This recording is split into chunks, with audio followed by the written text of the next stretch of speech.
السلام علیکم۔ آج ہم بات کریں گے ایک عجیب حدیث کے بارے میں۔ وہ کون سا شخص ہے جس کی آواز 7 آسمان کو چیر کر جنت میں چلی گئی؟ حضور اکرم صلی اللہ علیہ وآلہ وسلم نے فرمایا، میں جنت میں گیا، مجھے قرآن پڑھنے کی تلاوت سنائی دی۔ میں نے پوچھا، یہ کون تلاوت کر رہا ہے؟ تو مجھے فرشتوں نے بتلایا کہ یہ حارثہ بن نعمان ہیں۔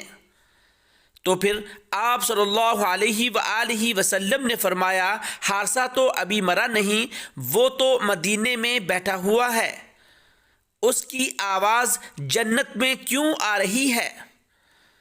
تو فرشتوں نے کہا، یا رسول اللہ، ماں کی ایسی خدمت کی ہے کہ اللہ تعالیٰ نے خوش ہو کر حکم دیا کہ یہ جب قرآن پڑھے تو ساری جنت کو سناؤ۔